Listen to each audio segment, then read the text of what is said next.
In today's video, I'm going to teach you how to create epics, user stories, bugs, and tasks in Jira. If you're just getting started with Jira or looking to refine your project management skills, you're in the right place. Understanding how to create and manage these elements is crucial for organizing your team's workflow effectively. Let's start with epics. Epics are large bodies of work that can be broken down into smaller tasks or stories.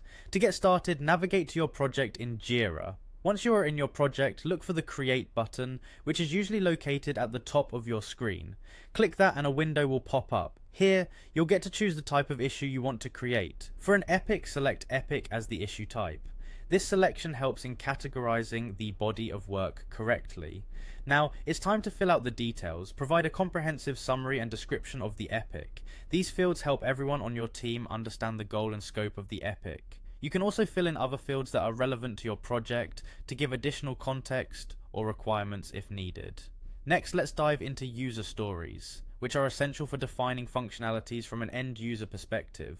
Just like before, navigate to your project and click Create. In the issue type, select Story. Here, summarizing the story is key as it helps articulate the user's perspective. Follow up with a detailed description and any other fields that are pertinent to the story to ensure the development team has all the information they need. Once you've filled in the details, click Create to save your story. Now let's move on to bugs, which represent issues or errors in the system that need to be fixed. Bugs can disrupt the user experience, so it's important to manage them efficiently. Again, in your project, hit the Create button. Select Bug as the issue type. As before, fill in the details by summarizing the bug clearly.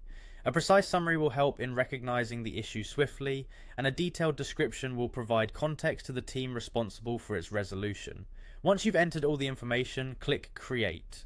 Finally, we have tasks. Tasks are pieces of work that aren't tied to a particular user story or epic but are still crucial for project progress. For tasks, you'll follow a similar process. Go to your project, press Create, and select Task as the issue type. Add a summary and a thorough description to ensure that the assignee understands the requirements and expectations. Fill in any additional relevant fields and hit Create to finalize. And there you have it. By following these steps, you can efficiently organize and manage your project's various components within Jira. Thank you for watching, and I hope this tutorial was helpful. Feel free to leave a comment if you have any questions or need further assistance.